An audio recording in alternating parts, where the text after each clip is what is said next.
it was under your leadership that when you disagreed with people in Marikana, you killed them. Because you never believed in peaceful resolution of differences. When people had problems in Relela, you killed them. When people had problems in Mututlung demanding water, you killed them.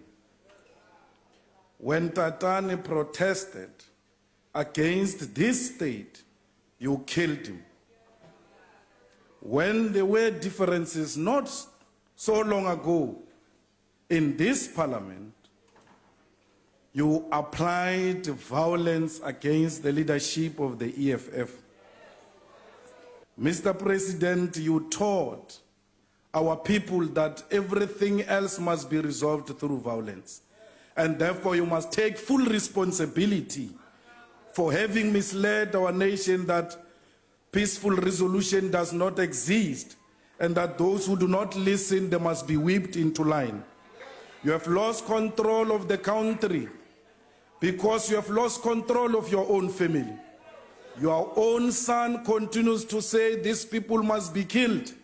You stand up here and you do not say anything. The King Zweletini has been misinterpreted as he says. We accept that explanation. But you do not take a platform to ask the king to call upon the people of KwaZulu-Natal and everywhere else, particularly those who could have misunderstood him, to refuse to engage in violent activities. I must never be misinterpreted to be saying the king is responsible for that.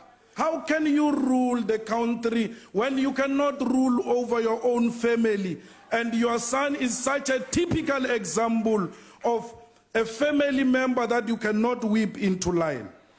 We have a responsibility from these incidences of xenophobia to teach our people that peaceful resolution is a sustainable solution to every problem we have. Mr. President, you come here, you want to condemn violence against xenophobia, but the Cubans have taught us that body language speaks volume than prepared speech. You come with a prepared speech, your body doesn't suggest any other leader who's concerned about the killings in KwaZulu-Natal. But when you were defending the spending in Nkandla, your body language was very strong than when you were condemning the violent activities in Nkandla. Fellow South Africans, we need each other. Let us not kill each other. There is no country in Africa that can survive in isolation. Not even the USA can survive in isolation. We need each other, South Africans. Let us not kill fellow Africans. Honorable We are one your thing. time has expired. Africa is one. We must refuse the artificial borders imposed on us by colonizers which have led to the division of Africa. Africa, we are one.